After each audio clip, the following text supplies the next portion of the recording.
my informative speech. Who here has ever talked to someone and had a feeling they were being lied to? Well, don't worry. There are a lot of ways to determine if someone is lying. Everyone has a certain limit of trust they offer to people, and sometimes stuff happens, and we lose the trust we had in that person.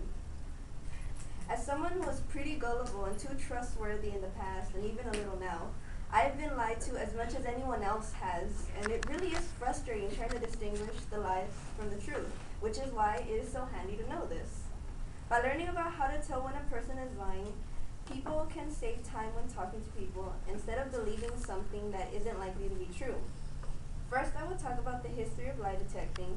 Second, the telltale signs that someone might be lying to you. And third, why it's important to know these things. So how did lie detecting originate? To find out about lie detecting, first we should talk about how it started and the first different inventions that came from it. According to the NITV, one of the first recorded inventions was the construction of a mechanical device that measures emotion, determines the truth and deception by Cesar Lombroso in 1895, and was one of the first persons to determine truth from lie, but was only of some success to the police. Then, Vittorio Venusi measured breathing to determine truthfulness. According to polygraphia.ca, Venusi concluded that lying caused an emotional change within a subject that resulted in detectable respiratory changes that were indicative of deception. But then, in 1920, John Larson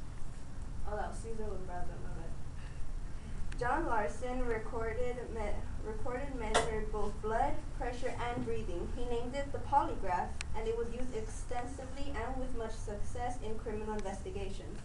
There was also the polygraph technique and a computerized polygraph. There was a polygraph test that determines if a person is lying, but there is also another way to determine it by paying attention to body language. Now that I discussed about how it started and the different inventions that came from it, let's talk about how to tell when someone is lying by seeing their body movements and how they talk and how their eyes can give them away. A person's body can tell a lot about what they're thinking about and what they're saying.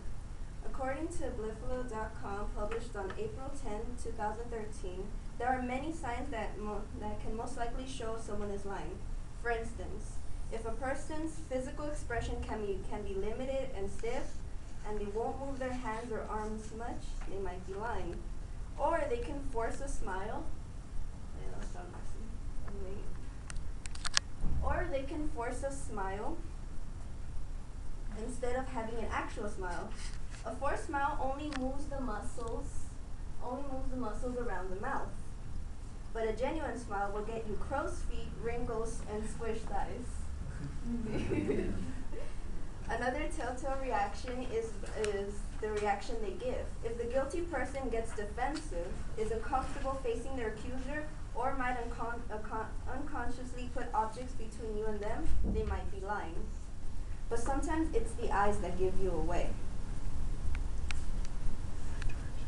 The eyes look at a certain direction when trying to remember something that they heard, saw, trying to imagine something, and trying to remember a kinesthetic feeling, or even talking to yourself. For example, if someone asked you to remember what color was the first house you lived in, they would move their eyes up and to the right because they are visually remembering something.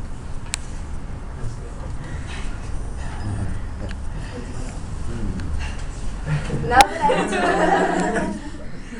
that I've talked about the other type of ways of detecting lies, I will discuss why it's important to know how personal-wise and how it can benefit your career life.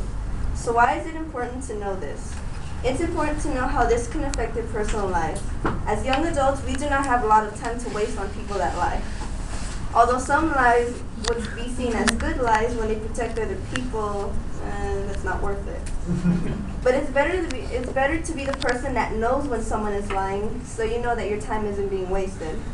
But what better feeling is there than hearing a person talk and knowing that it's a lie, but you just keep on listening knowing that you know the truth? It's also important that you should know this for your career life too. Is someone here considering going into politics or the criminal justice system? Well, this is great knowledge. This great knowledge will come in handy because it's all about people who can lie the best and not get caught. Plus, you can try it on other people. Train yourself to be an expert liar, like in every politics.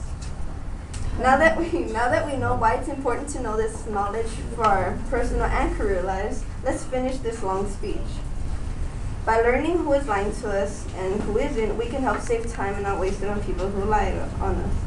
I discussed the history of lie detecting, the different signs that someone might be lying to you, and why it's important to know these things. Remember, it's better to fool people than to be fooled.